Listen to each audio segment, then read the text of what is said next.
It's their job to collect debts, but now the Revenue Office is facing a big stick of their own. The Revenue Office lacks a fair and reasonable approach when they're addressing historical land tax debts. They need to improve their processes, to communicate better and to be much more conscious of the impact on the individuals affected. The ACT Ombudsman has investigated 10 complaints about historical land tax debts, dating back between 6 and 17 years. The tax applies to properties that aren't classed as a main residence.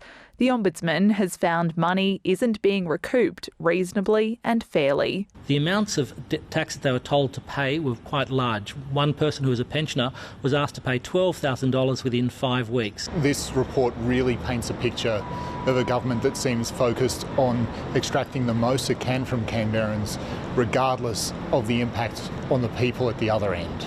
In some cases, people were told to provide old records they weren't lawfully required to keep, accruing years of interest on debts they didn't know existed. I feel 13 years is far too long for any government agency to seek money where I cannot provide any evidence. Some felt threatened and frustrated by a slow review process. We were given just over 6 weeks from the date of the notice to pay the charges listed on the notice of assessment, yet the ACT Revenue Office has 6 months to reply. The Ombudsman has made 4 recommendations to improve the way historical land taxes are collected. The Revenue Office has accepted the findings and vowed to implement the reforms over the next year.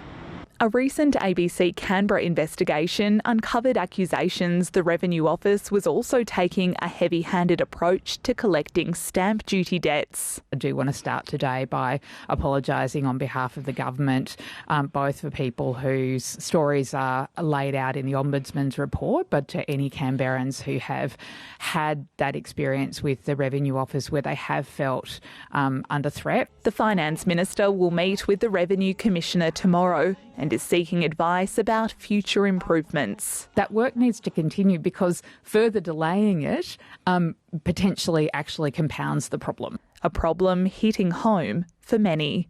Lily Nothling, ABC News, Canberra.